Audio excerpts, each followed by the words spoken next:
प्रशांत किशोर झूठ बोल रहा है। प्रशांत किशोर पटना में अभी जो उसने 9 करोड़ का बंगला खरीदा है, उसको खरीदने के लिए किसने इसको पैसा दिया है? आप हैं कौन? कौन है जो आपको 14-14 करोड़ रुपए मिल रहा है? और 14 करोड़ रुपया दिया किसने? ये बात आप सच क्यों नहीं बता रहे? प्रशांत किशोर खुद बिहार में जंगल राज की वापसी कराना चाहता है, इसका उसने प्रोजेक्ट लिया है। बिहार भूला नहीं है शिल्पी जैन और चंपा विश्वास।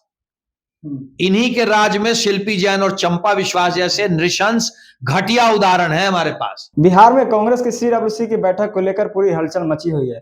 ऐसे में कहा जा रहा है कि कांग्रेस की इतनी बड़ी बैठक 85 साल बाद क्यों? इन तमाम मुद्दे पर हमारे साथ बातचीत करने के लिए बीजेपी प्रवक्ता कुंतल कृष्ण जी है। तमाम मुद्दों पर बात करेंगे। सर, बिहार में जो है 85 साल बाद कांग्रेस ने इतनी बड़ी बैठक की है, एनडीए को क्या इससे नुकसान? भाई, कांग्रेस 1940 के बाद पहली बार बिहार में बैठक कर रही है। जब से भारत आजाद हुआ है उसके बाद कांग्रेस ने आज तक बिहार की तरफ कोई रुख नहीं किया। और आज जब 2025 के विधानसभा चुनाव सर पे हैं, तो चुनावों की पूर्व संध्या पे कांग्रेस यहाँ अपनी बैठक कर रही है। ये बैठक सिर्फ और सिर्फ राष्ट्रीय जनता दल पे दबाव देने के लिए है, राजनीतिक दबाव। अपने ही पार्टी पर कोई दबाव देगा? अपने गठबंधन में, चूंकि ये जो महागठबंधन है बिहार में, वो सही मायने में कहिए तो महाठगबंधन है। ये आपस में एक दूसरे को ठगते रहते हैं। सबसे पहले ये इन लोगों का एक गठजोड़ बना बिहार की जनता को ठगने के लिए। लेकिन दिक्कत ये है कि चूंकि ये सारे राजनीतिक ठग हैं, इसीलिए ये आपस में भी एक दूसरे को ठगते रहते हैं। अभी राहुल गांधी की एक यात्रा थी। राहुल गांधी और कांग्रेस ने राजद पे राजनीतिक दबाव बनाने के लिए तेजस्वी की हैसियत राहुल गांधी के ड्राइवर की बना दी। फिर तेजस्वी एक यात्रा पे निकले, वो काउंटर प्रेशर था कांग्रेस के ऊपर। अब कांग्रेस ने एक नया पैंतरा खेल दिया कि वर्किंग कमेटी की मीटिंग कर रहे हैं बिहार में। भाई, इन सब से होना जाना कुछ नहीं है। मतलब आपका कहना है कि कांग्रेस और राजद आपस में ही अपने अपने यात्रा नूरा कुश्ती लड़ाई तो पॉलिटिकल स्पेस की है ना। भाई, राजद को भी पता है, कांग्रेस को भी पता है कि बिहार में इनका जो पॉलिटिकल स्पेस है, इनकी जो जगह है राजनीतिक रूप से, वो बहुत कम हो गई है, ना के बराबर हो गई है। इस बार तो एनडीए ने जो अपना लक्ष्य रखा है 2025 में 225, उसके बाद तो राजद को 2 अंकों में पहुंचना भी मुश्किल हो जाएगा। डबल डिजिट में नहीं पहुंच पाएगी। कांग्रेस का तो खाता खुल जाए यही मुश्किल है। बोल रहे हैं कि 20 साल तक भ्रष्टाचार एनडीए ने किया है, इस बार जो है पूरा क्लियर कर देंगे। कौन कह रहा है? भ्रष्टाचार के राजकुमार। इस देश को आज तक लूटने वाली पार्टी का नाम है कांग्रेस। अभी तो पहले कांग्रेस और तो वही तो मैं कह रहा हूं कि मुझसे बेहतर कौन जानेगा। गलती का एहसास हुआ इसलिए छोड़ के चला आया। लगा आपको कि मुझसे बेहतर उस घर के विषय में कौन जानेगा। भ्रष्टाचार के एक राजकुमार भ्रष्टाचार के दूसरे राजकुमार के साथ नूरा कुश्ती कर रहे हैं। राहुल गांधी और तेजस्वी में इसी बात की लड़ाई है कि कांग्रेस को कितनी सीटें मिले, और तेजस्वी ये कह रहे हैं कि कांग्रेस को हम कितनी कम सीटें दें। कांग्रेस ज्यादा सीटें मांग रही है, तेजस्वी कम सीटें दे रहे हैं। बस यही मसला है और कोई मसला नहीं है, क्योंकि इन दोनों पार्टियों को पता है कि एनडीए 225 सीटों के करीब करीब चुनाव जीत के आने वाली है। इन दोनों को पता है। तेजस्वी जी बोल रहे हैं कि हमारी विजन को जो है कॉपी कर रही है एनडीए सरकार। हमने जो 17 महीने में किया रहकर सरकार में, वो जो है अब उसको। उनका कौन सा विजन? वो जंगल राज वाला माई बहन योजना, वो लागू माई बहन योजना। इनके कार्यक्रम में इनके सामने जब इस देश के प्रधानमंत्री की माताजी को गाली दे रहा है इनका कार्यकर्ता, जबकि अभी ये सत्ता में नहीं है, विपक्ष में है। तेजस्वी विपक्ष में है, उसके बाद भी इनका कार्यकर्ता इस देश के प्रधानमंत्री की मां को गाली देने की हिमाकत कर ले रहा है। तो वो कार्यकर्ता सत्ता में आने के बाद इस प्रदेश की मां बहनों के साथ क्या करेगा? बिहार भूला नहीं है शिल्पी जैन और चंपा विश्वास। इन्हीं के राज में शिल्पी जैन और चंपा विश्वास जैसे नृशंस घटिया उदाहरण है हमारे पास, जिसने बिहार का नाम पूरे दुनिया में खराब किया। सवाल तो ये भी है सर कि मोदी जी ने भी तो जर्सी गाय, 50 लाख की जो है कार, जैसे तमाम मुद्दों को लेकर बोले थे, राहुल गांधी के फैमिली को लेकर। बिहार में जब इनकी सरकार थी ना, जब ये जंगल राज की सरकार चलती थी, तो शाम 4 बजे के बाद घर वापस जब कोई नहीं लौटता था, तो मंदिर में लोग हाथ जोड़ के खड़े हो जाते थे, दिल धड़कता था। गाली वाली बात मैं बोल रहा हूँ कि जिस तरह से आपने बताया कि मंच से गाली दिया गया वोटर अधिकार यात्रा के दौरान। मंच से एक बार नहीं, 3 बार गाली दी गई। 3 बार गाली दी गई।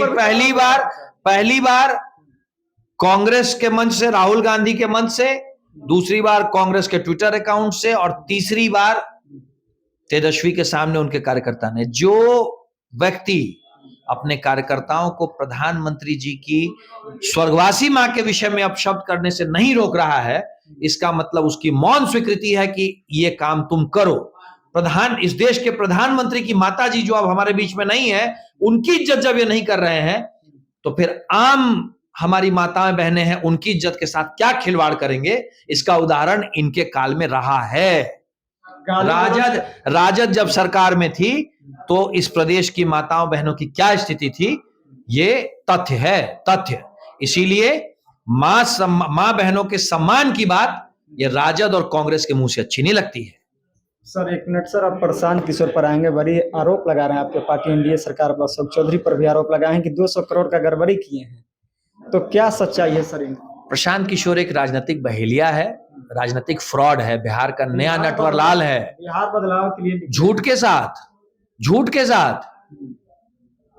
साउथ के लोग, दक्षिण के लोग जिनका बिहार से कोई मतलब नहीं है, जो शराब की कंपनियां चलाते हैं, वो किस बात के लिए पैसा दे रहे हैं प्रशांत किशोर को?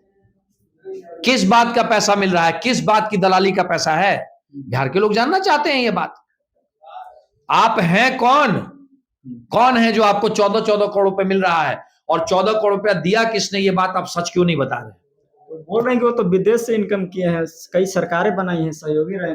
क्या है ये है क्या? आज तक एक मुखिया का चुनाव नहीं लड़े हैं ये, आज तक एक मुखिया का चुनाव नहीं लड़े हैं। और जो इनकम आया है वो सच तो बता दें।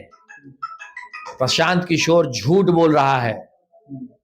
प्रशांत किशोर पटना में अभी जो उसने 9 करोड़ का बंगला खरीदा है, उसको खरीदने के लिए किसने इसको पैसा दिया है? प्रशांत किशोर एक प्रोजेक्ट करने बिहार में आया है, और वो प्रोजेक्ट है बिहार में जंगल राज की वापसी करवाना। सर एक सवाल है सर, प्रशांत किशोर में जिस तरह से अशोक चौधरी जी की बेटी शामी चौधरी के ऊपर आरोप लगाया कि टिकट जो है खरीद कर अपने बेटी को चुनाव लड़ाई थी, तो सवाल ये भी है सर कि जब चिराग पासवान जी ने टिकट बेचा तभी तो कोई खरीदा। आपके एनडीए पार्टी में इस तरह की शामवी चौधरी आज के दिन में इस देश की माननीय सांसद है। 5 लाख से ज्यादा लोगों ने उनके ऊपर विश्वास किया है, और प्रशांत किशोर का ऐसा कहना उन 5 लाख उम्मीदवारों की और इस देश की पूरी राजनीतिक व्यवस्था और गणतांत्रिक व्यवस्था को धत्ता बताना है, उस पूरी व्यवस्था को चौपट बताना है। प्रशांत किशोर खुद बिहार में जंगल राज की वापसी कराना चाहता है, इसका उसने प्रोजेक्ट लिया है, और जो लोग बिहार में जंगल राज की वापसी चाह रहे हैं उनकी दलाली कर रहा है प्रशांत किशोर। तो प्रशांत किशोर आखिर क्यों नहीं चिराग पासवान को टारगेट करना, डायरेक्ट जो है अशोक चौधरी, तमाम जो है मंगल पांडे, इन लोगों पर क्यों टारगेट? ये तो प्रशांत किशोर से जाके पूछिए ना, और साथ में ये भी पूछिए कि वो जनता को झूठ क्यों कह रहा है। उसको बताना पड़ेगा कि ये हजारों गाड़ियां जो घूम रही हैं उसके साथ, उसके नाम पे, उसका पैसा कौन दे रहा है।